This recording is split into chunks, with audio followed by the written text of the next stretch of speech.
अब कहीं और जगह बात कर रहा हूं। जय जय श्री राम, जय जय श्री राम। इधर और उधर में थोड़ा सा लग रहा कि इधर वालों को थोड़ी चाय वाय की जरूरत पड़ रही क्या? किसमें दम है देखता हूं, जरा आवाज लगाना अपने हिसाब से। जय जय श्री राम। बोले गोपाल कृष्ण भगवान की। नीमच के आज जन अभियान, जन आभार, आपने जो प्रचंड बहुमत से जीत दी और हमारे 19 जिले ऐसे हैं जो लगातार आपने जीत के रिकॉर्ड तो बनाते हैं, लेकिन जीत के रिकॉर्ड में पूरा का पूरा जीत का श्रेय भाजपा के खाते में देते हैं। उसमें नीमच भी नंबर 1 पे आता है। मैं आपका सबका वंदन करता हूं, अभिनंदन करता हूं। नीमच की इस धरती पर, और ये होना भी चाहिए, ये गौरव और गर्व कहां से शुरू होता है? पूरे देश के नक्शे पे आज यशस्वी प्रधानमंत्री के लिए एक जोरदार अभिनंदन करें नरेंद्र मोदी जी के लिए, जिनके नेतृत्व में और हमारे राष्ट्रीय अध्यक्ष जगत प्रसाद नड्डा जी के नेतृत्व में पूरे दुनिया की सबसे बड़ी राजनीतिक दल पार्टी बनने का श्रेय अगर हासिल है तो हमारी अपनी भारतीय जनता पार्टी को है। मुझे इस बात का गर्व है।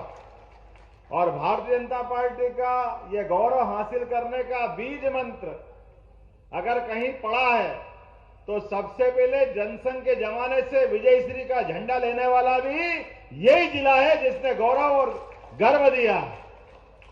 हमारी इस पार्टी को, जिसके शासन सुशासन के आधार पर दुनिया के लोग अब हमारी तरफ देख रहे हैं, तो यहां से जो प्रारंभ हुआ कारवां, और उस कारवां के जो वाहक रहे वो कौन कौन है?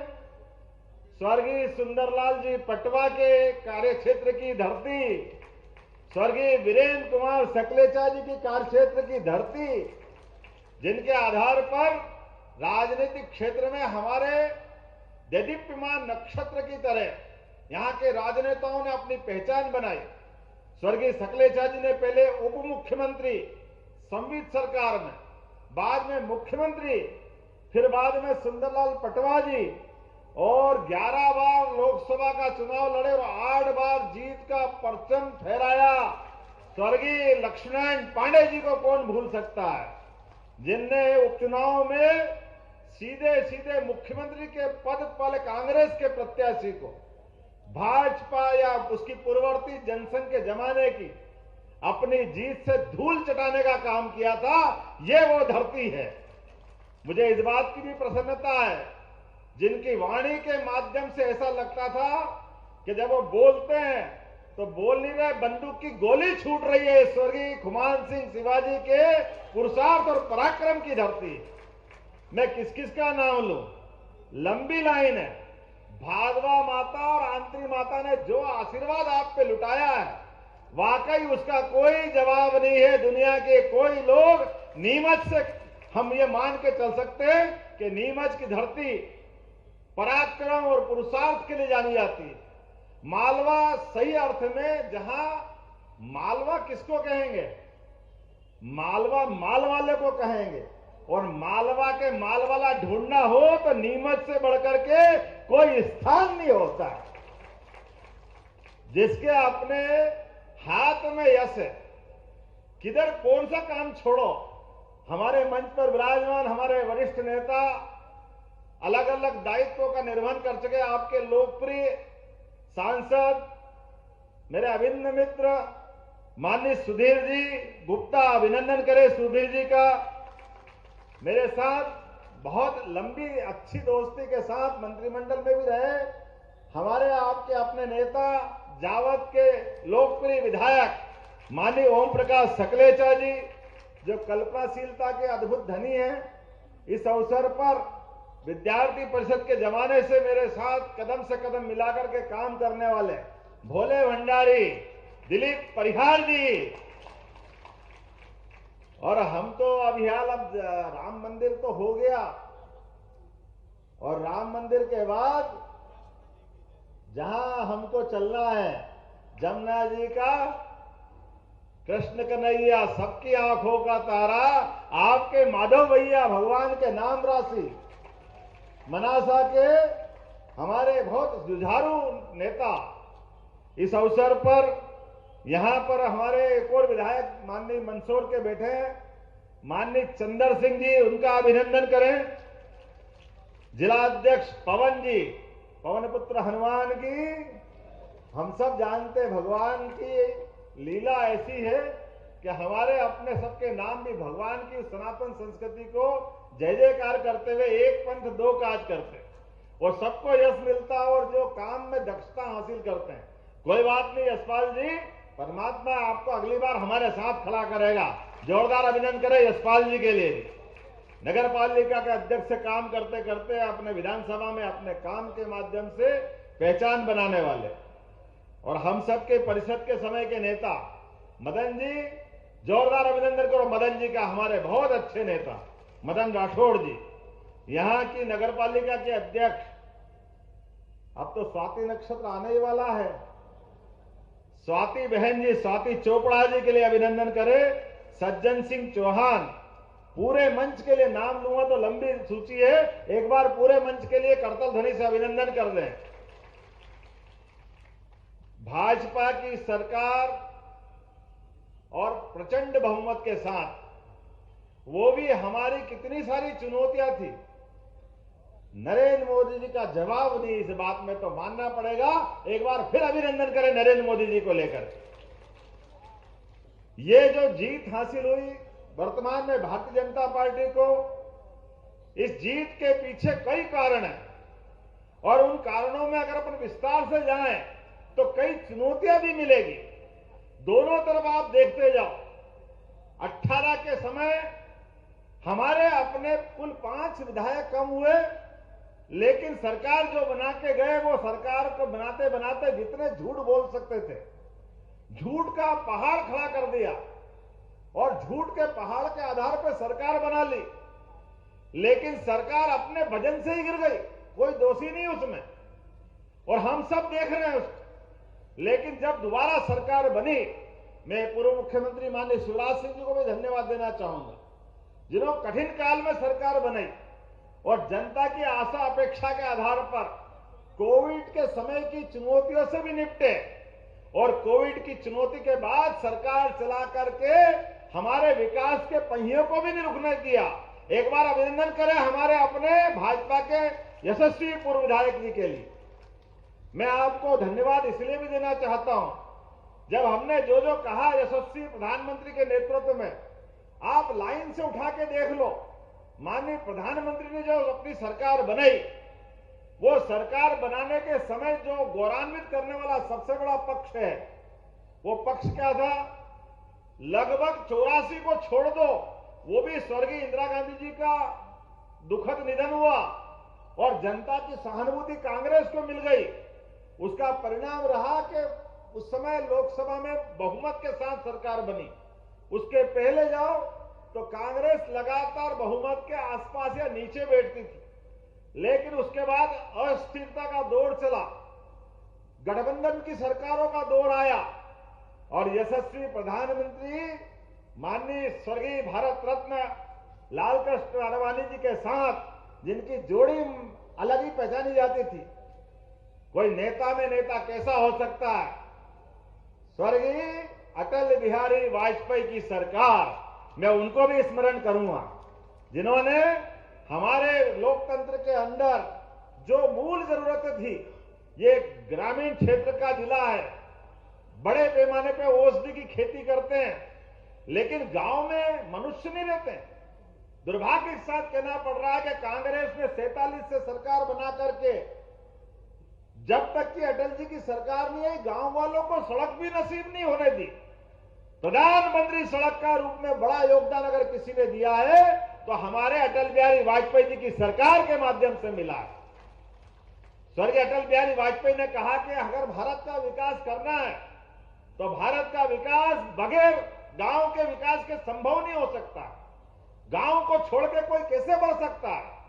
गांव का विकास सच्चे अर्थों में भारत का विकास है और जो अटल जी सोचते थे वही स्वर्गीय महात्मा गांधी जी ने कहा है, भारत को समझना तो भारत के गांव को समझना होगा। भारत के गांवों में भारत की आत्मा बसती है, लेकिन बड़े दुर्भाग्य के साथ कहना पड़ रहा है, महात्मा गांधी जी की बात को भी कांग्रेस के लोगों ने स्मरण नहीं किया। महात्मा गांधी ने तो प्राण भी छोड़ दिए तो हे राम करके ही छोड़े। राम राज्य की कल्पना करने वाले महात्मा गांधी पूरे देश के अंदर सद्भाव की बात करते थे, लेकिन बड़े दुर्भाग्य के साथ कहना पड़ रहा है कि हमारी सनातन संस्कृति को भी लज्जित करने का काम किसी ने किया है, तो तत्कालीन और पूर्ववर्ती समाज सभी सरकारों ने किया है। यद्यपि मेरी मर्यादा है, लेकिन फिर भी मैं बोलना चाहूंगा, जब बदला समय और नरेंद्र मोदी जी का समय आया और नरेंद्र मोदी जी ने जिस ढंग से पूरे देश के सामने विषय रखा है कि देश को आगे बढ़ाना है, 21वीं सदी में भारत को मजबूत बनाना है, अपने इस बदलते दौर में भारत की ताकत का सही उपयोग करना है, तो कांग्रेस की नकारा सरकार को हटाना पड़ेगा, कांग्रेस के कुशासन की नीतियों को बदलना पड़ेगा, जनता को साथ में लेना पड़ेगा, पूर्ण बहुमत की सरकार बनाना पड़ेगी। और जिस प्रकार से मोदी जी ने बात करी, मुझे इस बात की गर्व से कहना पड़ेगा, आप विश्लेषण करिए, 2014 की सरकार बनी और पहली बार पूर्ण बहुमत की भाजपा की सरकार बनी, जिसके माध्यम से मोदी जी ने पूरे देश में तो क्या दुनिया में एक नया रूप देख करके सबको एहसास करा दिया। वो रिजल्ट कैसा आया था? मायावती, मुलायम सिंह जी, तमाम विपक्ष के नेता पलट पलट के देखते रहे कि रिजल्ट आया तो आया कैसे, ये हो कैसे गया, क्योंकि जब जोड़ के चलते थे, वो इस दल के लोग हो या उस दल के, ये माइनॉरिटीज के वोट, ये गरीब के वोट, ये इस जाति के वोट, ये उस जाति के वोट, उनका समीकरण उसी के आसपास चलता था। और दुर्भाग्य के साथ कहना पड़ रहा है, जनता भी परेशान थी। कभी राम जी को पूछोगे, कभी इसको पूछो, उनके चक्कर में वो जैसा चलाते चल जाते थे। लेकिन प्रभु राम जी की जय जयकार करने वाले लोग सच्चे अर्थों में जब आए, उनने कहा कि देश की जो जो परेशानी है, एक एक परेशानी का निराकरण करेंगे। इसलिए वो 5 साल नरेंद्र मोदी जी के जो निकले, वो 5 साल में भारत सशक्त बनेगा, इस दिशा में कदम बढ़ाना शुरू किए। और हमने देखा है मोदी जी के उस टेन्योर में एक के बाद एक जो जो जरूरी निर्णय करना थे, वो सारे निर्णय मोदी जी करने लगे। लेकिन पूर्ण बहुमत के साथ उनका ये भी एहसास था कि जो 2003 के बाद से 2004 के बाद से 2014 की जो कांग्रेस की सरकार थी, उसकी नकारात्मकता को हटाने का योगदान माननीय मोदी जी को था। लेकिन जाते जाते जब लगा कि हमारे अपने धीरे धीरे भारत सबल बन रहा है, सक्षम बन रहा है, आप सब याद करो 5000 साल पुराना भगवान कृष्ण का काल, कंस के काल में भी भगवान कृष्ण ने अपने समाज का आत्मविश्वास बनाने के लिए गोपाल कृष्ण ने जमुना जी में कालिया नाग के ऊपर नाच करके और मित्रों के साथ हम कठिन चुनौती को भी पार कर सकते, समाज का विश्वास बना के बताया था।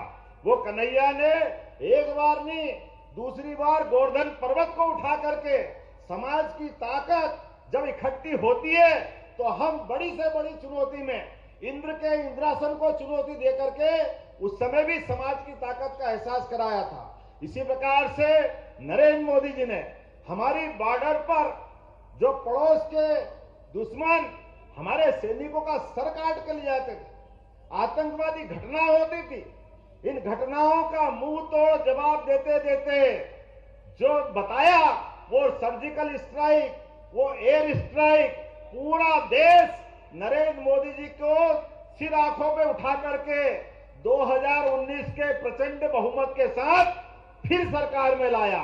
और दूसरी बार सरकार में जैसे ही आए मोदी जी, तो जो हमने 1951 में कहा था कि जवाहरलाल नेहरू जी ये आप बहुत गलत कर रहे हो, ये धारा 370 ये देश का दुर्भाग्य साबित होगी।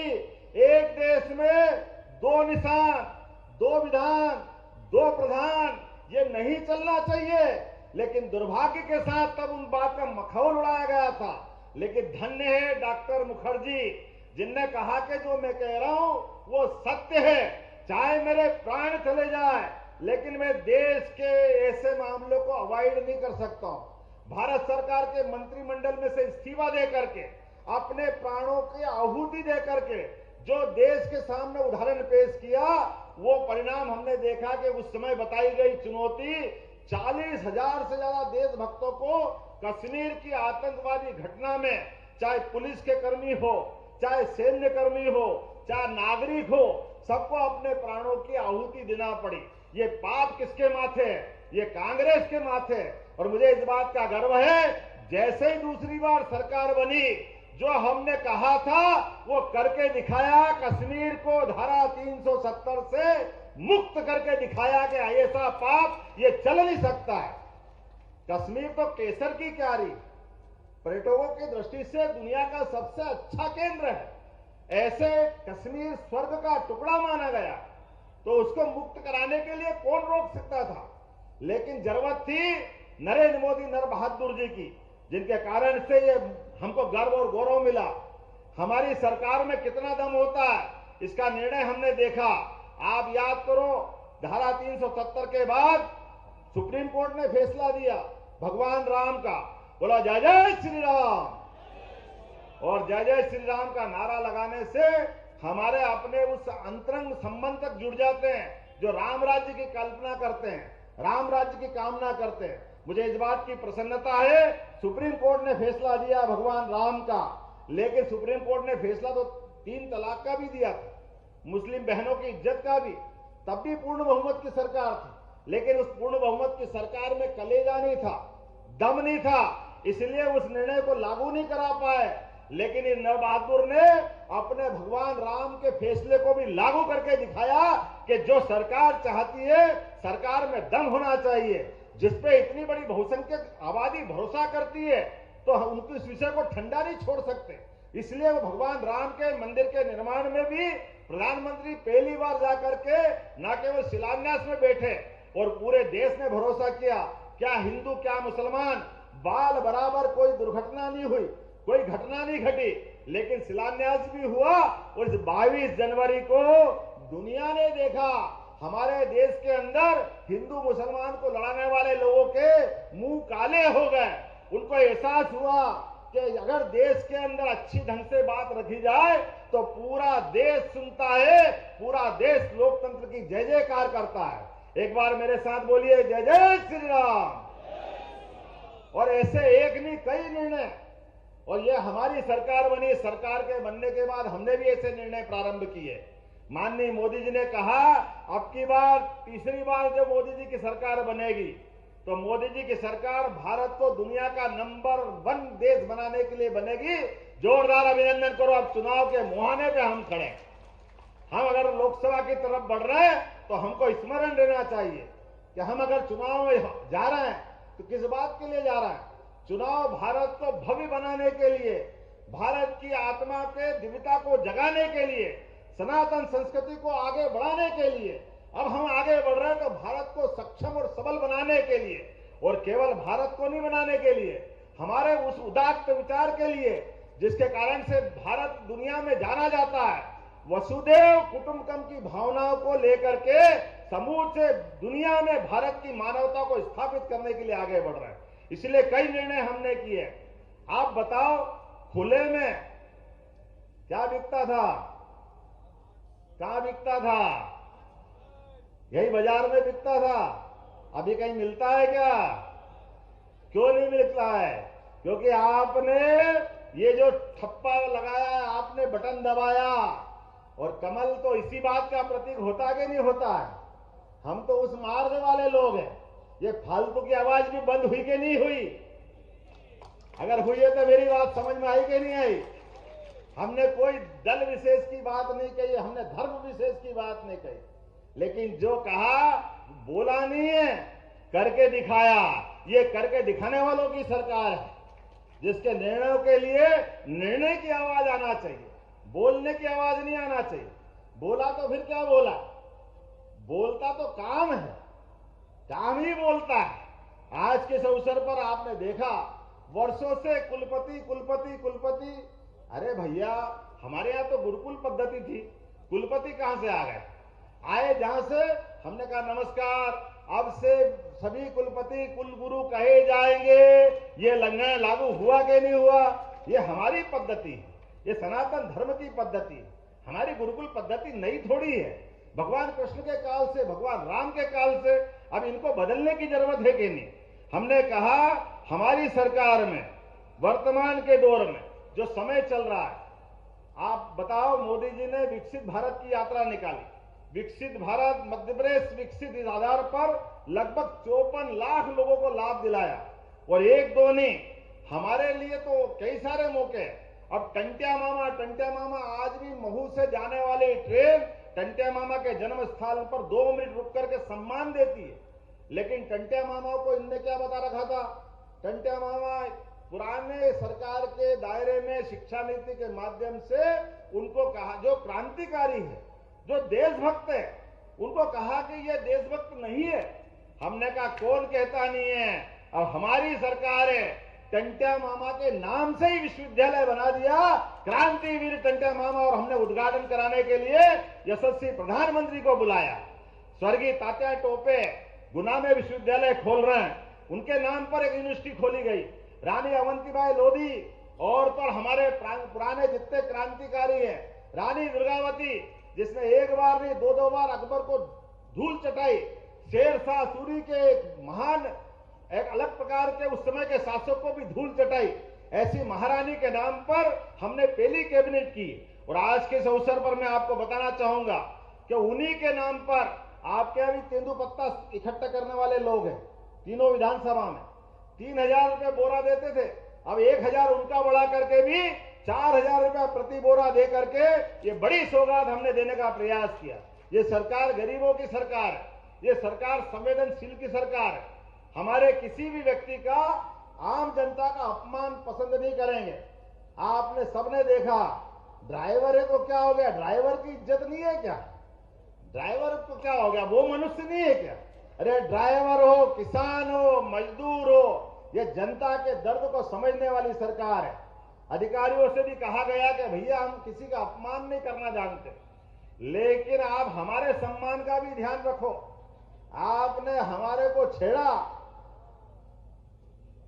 तो ये सरकार नहीं छोड़ने वाली। समझदार को इशारा काफी है, थोड़ा कहा वो ज्यादा समझना, ज्यादा बोलना आता नहीं है, लेकिन संकेत में समझाना आता है। हमारी जनता की, जनता के मत से बनी हुई सरकार है, इसलिए जनतंत्र में जनता का स्थान सर्वोपरि है। सरकार जनतंत्र के माध्यम से बनती है, जनता के वोट से बनती है, और जनता के मामले में ये सरकार कोई कॉम्प्रोमाइज करने वाली नहीं है। बोलने के लिए तो बहुत बोल सकता था, बहुत सारे विषय हैं, लेकिन थोड़ा लंबा समय चला गया। आप बताओ, रजिस्ट्री कराओ, वो पटवारी के आगे पीछे घूमते रहो, भैया नामांतरण करा ले, नामांतरण करा ले, बंटवारा करा दे। अरे पटवारी भैया, तुम्हारे ही तो राज चल रहा था। ये सिस्टम को बदलना चाहिए कि नहीं बदलना चाहिए? अरे पैसा हमारा, जमीन हमारी, हम रजिस्ट्री कराने जा रहे हैं, पटवारी कलेक्टर के भी पिताजी हो गए। ये कौन सा फार्मूला? हमने कहा ये नहीं चलेगा, इधर आप रजिस्ट्री कराओ, उधर नामांतरण तैयार। ये भारतीय जनता पार्टी की सरकार। ऐसे ऐसे विषय, गुंडागिर्दी चल रही है, कोर्ट का दुरुपयोग कर रहा है। आप मर्जियां जो करोगे, एक अपराध करो, एक कार्ड बना, कोर्ट में गए, जमानत करा ली, भैया ज्यादा जब वजनदार है तो जमानत होकर के बाहर आ गए, फिर दूसरा अपराध करा, फिर जमानत करा ली, फिर आ गए, फिर गुंडागिर्दी चली, फिर तीसरा अपराध। अब गरीब आदमी, सामान्य जनता, सज्जन पुरुष दूर से टुकुर टुकुर देख रहे कि भैया ये इतना बड़ा गुंडा है, 1 2 3, ये तो रोज जाता है, रोज आ जाता है, और पूरी सरकार दूर से देख रही कि इसको क्या करे। तो आम आदमी तो कुछ कर नहीं सकता था। हमने कहा हमारी सरकार में नहीं चलेगा। एक कानून आते ही बनाया कि अब ऐसे अपराधी जो बार बार कर रहे हैं, पुलिस उनके खुद जमानत निरस्त करने के लिए कोर्ट जाएगी। इनका स्थान बाहर नहीं हो सकता है, इनका स्थान जेल घर में होना चाहिए। यह हमारी सरकार बर्दाश्त नहीं करेगी। सरकार का मतलब ही है समाज की सामाजिक शक्ति, सज्जनों के लिए छाया का काम करे, और गुंडागर्दी करने वालों को ठिकाने लगाए, जिसका मतलब सरकार होता है। इस व्यवस्था के माध्यम से ये डबल इंजन की सरकार चल रही है माननीय नरेंद्र मोदी जी के साथ। नरेंद्र मोदी जी की सरकार मतलब सुशासन की सरकार, नरेंद्र मोदी जी की सरकार मतलब लोगों के पास भरोसा करने वाली सरकार, गरीबों की सेवा करने वाली सरकार। ऐसे बहुत सारे मामले मेरे पास है, लेकिन समय की कमी पड़ रही है। अभी आपके बीच में से बहुत सारे विषय मेरे पास आ गए और कुछ विषय आपने भी निकाले, लेकिन आज भी खाली हाथ नहीं आया। आपने भी इतने फूल उड़ाए कि आपके फूल से भी घायल कर दिया है, मुझे ऐसा लग रहा है, क्योंकि मेरे आंख में तो चश्मा लगता नहीं। अब आप तो उड़ा रहे हो फूल, वो फूल तो आ रहा है, लेकिन आते आते आंख भी बंद करना पड़ती है।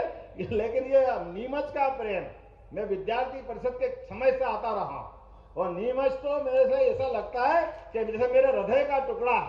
मेरे को तो लगता नहीं कि ऐसा मैं कहीं और से आता। सच्चे अर्थों में एक घर मेरा यही है। ऐसा मेरा प्रेम नीमच से शुरू से। और नीमच हो के मंदसौर, क्या उज्जैन में और क्या नीमच मंदसौर में फर्क, इसके भरोसे तो हमने 1000 क्या 2000 साल पहले डंका बजाया। 2000 साल पहले सम्राट विक्रमादित्य ने डंका बजाया था, देश के दुश्मनों को देश से बाहर खदेड़ा था और विक्रम संवत चलाया था। इसलिए हमने सरकार बनते ही इस साल के मध्य प्रदेश के कैलेंडर में सम्राट विक्रमादित्य के द्वारा स्थापित विक्रम संवत को भी स्थान देकर के वो गौरवशाली इतिहास को जीवंत किया। मैं जब पर्यटन विकास निगम का अध्यक्ष बना, मंदसौर में होटल बनी तो उन्हें लिख दिया मंदसौर रिट्रीट। मैंने कहा हो सकता है रिट्रीट भैया क्या है, तो हमने कहा मंदसौर के रिट्रीट बनाने से इसका क्या अर्थ है कि मंदसौर के नाम पे जो होटल बना रहा पर्यटन की। हमने कहा मंदसौर और नीमच जिले का तो बहुत गौरवशाली इतिहास, उसको क्यों भूल रहे हो।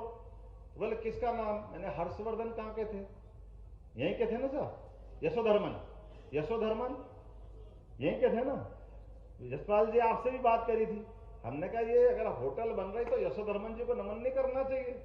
और मैंने यहां से वहां तक, चूंकि अब ये बड़ी मुश्किल रहती है, आपने तो जहां से जड़ जड़ी है वो तो खुशबू वही आती रहती है, अब दूसरों को बड़ी तकलीफ होती है कि साहब ये क्या कर रहे हो। हमने कहा क्यों नहीं कर रहा, एक बार क्या 10 बार भी हो गए, अतीत से कट नहीं सकते। तो हमने कहा होटल अगर बनेगी तो यशोधर्मन के नाम पे ही बनेगी। ये यशोधर्मन तो वो लोग हैं जिनने हूणों को परास्त किया। हूण नाम की वो एक तरह से दुर्दांत जाति, जिसके आधार पर पूरा देश कांप रहा था, लेकिन यहाँ के वीर बहादुर सूरवीरों ने पूरे देश को राह दिखाई, जिनने विक्रमादित्य के पद चिन्हों पे चलते हुए उसी प्रकार से पुनर्स्थापित इतिहास किया। तो हमारे लिए तो यही पहचान है। आज नीमच की कई कारणों से अलग पहचान है। नेत्रदान के मामले में नीमच यहाँ राजधानी मानी जाती है। मुझे इस बात की प्रसन्नता है कि यहाँ पर आज अपने पास समय की थोड़ी कमी पड़ रही है, लेकिन 752 करोड़ के 20 से ज्यादा लोकार्पण भूमि पूजन का ये आज का इतिहास बन रहा है नीमच की धरती पर, जिसके आधार पर जरा मजा नहीं आया, ताली बजाओ तो ढंग से बजाओ। 752 करोड़ के आधार पर, और मुझे लग रहा कि 752 थोड़े आपको कम पड़ते दिखाई दे रहे हैं, तो मुझे लगता है कि कुछ और बड़ी चीज देना पड़ेगी। मेरे को सूची बनवा दी है अपने मित्रों ने। कभी कभी ज्यादा दोस्ती भी अपने लिए थोड़ा अपने ढंग का अलग आनंद भी देती है, वो संकट में भी डालती। पर नीमच से ऐसा प्रेम है कि जो मांगेंगे, ऐसा लगता नहीं कि नीमच को मना करना चाहिए। ये आपकी अपनी सरकार है, भाजपा की सरकार। और एक तरह से मेरे अपना जो प्रेम बताया प्रारंभ में, आपने कहा कि नीमच के कन्या महाविद्यालय में पिछली बार आया था तो स्टेडियम की भूमि दिलवाई थी नगर पालिका से। अगर स्टेडियम की जमीन दिलवाई थी तो स्टेडियम तो बनाना पड़ेगा। तो नीमच में वो स्टेडियम बनाने की घोषणा करता हूं, सरकार अपने पैसे से स्टेडियम बनाएगी। आपने कहा भादवा माता में देश भर से लोग आते हैं और वहां हॉस्पिटल नहीं है, तो हॉस्पिटल की जरूरत भी है, और खास करके पैरालिसिस के लोग ज्यादा आते हैं, तो वहां फिजियोथेरेपिस्ट भी चाहिए, भादवा माता का जल भी चाहिए, थोड़ी बहुत दूसरी व्यवस्था भी चाहिए। तो मैं यहीं से देने की घोषणा करता हूं, 20 बेड का एक हॉस्पिटल भादवा माता पे देने की घोषणा करता हूं, और फिजियोथेरेपिस्ट भी दूंगा, ताकि वो एक सामान्य प्रक्रिया है जिसके माध्यम से व्यक्ति अच्छा हो सकता है। एक और बड़ी बात, आपने कहा बंगला बगीचे में क्या छोटे छोटे बड़े बड़े क्या कौन क्या समस्या है, बड़े प्लाटों की बड़ी झंझट है। बिल्कुल, आपने कहा तो हम और आप मिलकर निपटाएंगे, बंगला बगीचे की समस्या भी हल करेंगे, आपकी बहुत पुरानी समस्या। अब मनासा में आ जाओ, भादवा माता से वापस जाने के लिए नलखेड़ा का रास्ता, आपके लोग भी बैठे हैं, जरा ताली बजाना। अपने यहां मनासा वाले कौन कौन बैठे हैं? माधव मारू जी आ जाए और कुछ नहीं ले, ऐसा कैसे हो सकता? तो माधव मारू जी ने 11 किलोमीटर की सड़क मांगी है। माधव जी, मनासा के लिए आपके आधार पर वो देने की भी घोषणा करता हूं। आपने कहा कि कुकड़ेश्वर में कॉलेज नहीं है, तो कुकड़ेश्वर को कौन नहीं जानता? पटवा जी के जमाने से कुकड़ेश्वर तो वो है जिनने अलख निरंजन करा है। तो कुकड़ेश्वर में कॉलेज खोलने की भी यहीं से घोषणा कर रहा हूं, कुकड़ेश्वर में भी कॉलेज खोला जाएगा। और आपने मनासा के आधार पर, अब मनासा से आगे बढ़ाएं गाड़ी है, कुकड़ेश्वर बाईपास। चलो, आपने कहा तो कुकड़ेश्वर बाईपास देने की भी घोषणा करता हूं, ताकि कुकड़ेश्वर के लोगों के लिए एक बड़ी सौगात मिलेगी। अरे आपको ज्यादा, अभी एक अंगली पकड़ी, दो पकड़ी, पूरे ही किस्सा मत करो, थोड़ा तो छोड़ो भाई। अभी यार मेरे को दूसरी तरफ आने दो। ये बार बार ओम जी मेरी तरफ देख रहे हैं कि जावद का क्या होगा। जावद की चिंता मत करो ओम जी, जो आप चाहोगे वो होगा। जोरदार अभिनंदन करो जावद के लिए। सिंगोली का महाविद्यालय भी मैंने ही खोला था जाकर के, और सिंगोली में आपने कहा पीजी स्नातकोत्तर महाविद्यालय करने की घोषणा करना है, यहीं से घोषणा करता हूं, सिंगोली में भी स्नातकोत्तर महाविद्यालय खोला जाएगा। आपने कहा जावद का हॉस्पिटल 40 बेड का है, अब आबादी बढ़ गई है। अब स्वर्गीय वीरेंद्र कुमार सकलेचा जी की धरोहर है, वो कैसे नकार सकते हैं? 100 बेड का हॉस्पिटल बनाया जाएगा जावद के लिए भी, इसकी भी मैं घोषणा करता हूं। आपने कहा रतनगढ़ से सामुदायिक केंद्र का उन्नयन करना है, तो उसमें क्या दिक्कत? बिल्कुल किया जाएगा ओम जी, आपकी बात यही से मानता हूं। और जावद से मोरबन रोड बहुत ट्रैफिक है, आपने कहा इसको डबल रोड करना है। सुधीर जी भी हाँ में हाँ कर रहे हैं। सांसद जी तो आपके तो चारों उंगली और सिर पारिवारिक काम निपट रहे, इससे बढ़िया क्या बात हो सकती है सुधीर जी के लिए? अभिनंदन करें आपके लोकप्रिय सांसद को, मंद मंद मुस्कुराते हुए पारिवारिक काम निपटवा रहे हैं। लेकिन आपका अधिकार है, आपने विरासत में पूरा जिला दिया है, तो यह हमारी जवाबदारी बनती है कि जो आप चाहोगे वो सब कुछ होगा। क्यों भैया, होगा कि नहीं होगा? और आप सब भी चाहना कि मोदी जी के लिए कमल के फूल का वापस हमको ब्याज सहित चुकता करना, पिछली बार का रिकॉर्ड तोड़ करके कई गुना आगे पहुंचाना है। ताली में मजा नहीं आया? जरा बताओ तो सही कि सही कह रहे कि नहीं कह रहे हैं? आपने एक बड़ी मांग कही है कि हमारी हवाई पट्टी का उन्नयन करना है। अब आपकी ये बात तो करनी ही पड़ेगी, क्योंकि हवाई पट्टी के माध्यम से एक बड़ी घोषणा हमने की है। आपके यहां बीमार आप उदयपुर पहुंचाते हो, दूर दूर ले जाते हो। हमारी सरकार ने निर्णय किया, अब बदलते दौर का समय, पहले बैलगाड़ी का युग था, बैलगाड़ी से जाना पड़ता था, उसके पैदल जाते थे।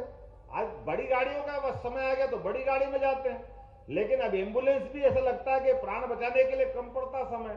आज के इस दौर में अब एयर एम्बुलेंस की जरूरत है। हवाई जहाज के माध्यम से भी किसी आदमी को मरने नहीं देंगे। पूरे प्रदेश में एयर एम्बुलेंस की सुविधा बहुत जल्दी देने वाले हैं, जिसके माध्यम से प्रत्येक गरीब से गरीब आदमी भी अगर उसको लगता है कि बड़े हॉस्पिटल पहुंचाना चाहिए, तो केवल हवाई जहाज में मुख्यमंत्री बैठे, मंत्री बैठे, ये जरूरी नहीं है। जरूरी है प्रत्येक आदमी की जान बचाना, इसलिए एयर एम्बुलेंस की घोषणा कर रहे हैं। पूरे प्रदेश में बहुत जल्दी एयर एम्बुलेंस की सुविधा भी देने वाले हैं। एक और हमको बड़ा दर्द होता है, दूर दराज से एम्बुलेंस से तो लोग ले आते हैं, हॉस्पिटल में इलाज कराते, कोई कारण से वो शरीर छोड़ दे तो इसके बाद कोई व्यवस्था नहीं। जिसके कोई परिवार का चला गया, सक्षम हो तो गाड़ी घोड़े से ले जाएगा, कैसे भी करके पहुंचा देगा। लेकिन गरीब आदमी क्या करे? बड़ा दर्द आता, कोई ठेले पे ले जाता, कोई मोटरसाइकिल पे ले जाता, बहुत दर्द होता है। ये हमारे अपने देश का संस्कार तो हो ही नहीं सकता। हमारी सरकार ने निर्णय किया, कोई भी गरीब आदमी का शरीर छूटा, घर पहुंचाने की जवाबदारी जिला प्रशासन की होगी। उसके लिए उसकी मट्टी खराब नहीं होने देंगे। कोई भी सब को ये अपमानित स्थिति में नहीं छोड़ेंगे। ये संवेदनशील सरकार है, सबको लेके चलने वाली सरकार है। और सबसे बड़ी घोषणा हमारे जावद और नीमच के लिए उच्च दबाव से आपने तो अपनी खेती के मामले में जो झंडे गाड़े हैं, एशिया की सबसे बड़ी मंडी है विविध प्रकार की औषधि फसल करने के लिए, नीमच उसके लिए जाना जाता है। तो यहां के किसानों का पानी के मामले में क्यों दरिद्री होना चाहिए, वो क्यों किसी की तरफ निगाह देखे। तो 3200 करोड़ की लागत से वो नई चंबल परियोजना भी देने की घोषणा करता हूं, जिसके माध्यम से पूरा क्षेत्र पंजाब और हरियाणा से अच्छा बन जाए, इस कामना के साथ।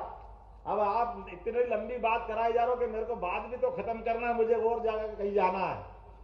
आपसे प्रेम इतना है, एक बार में खत्म मत करो। मैंने बहुत कुछ बोल दिया है, सारी बात समझ में आए तो अब अपने स्थान पे खड़े हो जाओ। और अब मैंने आपको आपकी जो जो मांग मांगी सब मान लिया।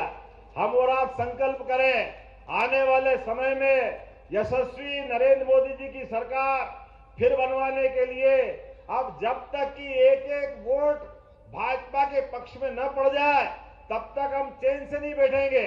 दोनों हाथ की मुट्ठी बांधो, हाथ ऊपर करो और हम सब संकल्प करेंगे। बोलिए भारत माता की, भारत माता की, भारत माता की। बहुत बहुत धन्यवाद। भारत माता की जय।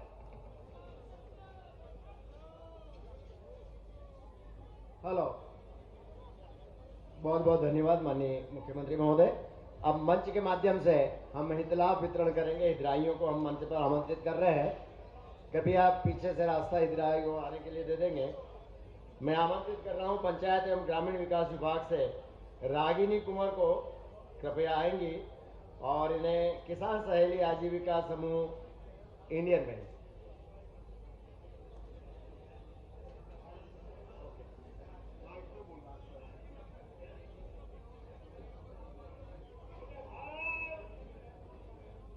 माननीय पूर्व मंत्री, पूर्व सांसद और वर्तमान विधायक निम्बाहेड़ा के जोरदार ताली बजाएं। श्रीचंद जी, कृपलानी जी के लिए जोरदार ताली बजाएं। हमारे अपने नेता हैं और खास तौर पे हमारे से मिलने आए, अपना मंच गौरवान्वित है। और आप कह रहे कि मेरा, अरे वाह गजब, नीमच के हाथ पांव कहां फैले हुए हैं। आपने कहा मेरा जन्म स्थान नीमच है और नीमच से जाकर के राजस्थान में झंडा फहरा रहा है। आपको बहुत बहुत बधाई, बहुत बहुत धन्यवाद। वाह, मजा आ गया। कहां चलना? अरे ये मेरे को ये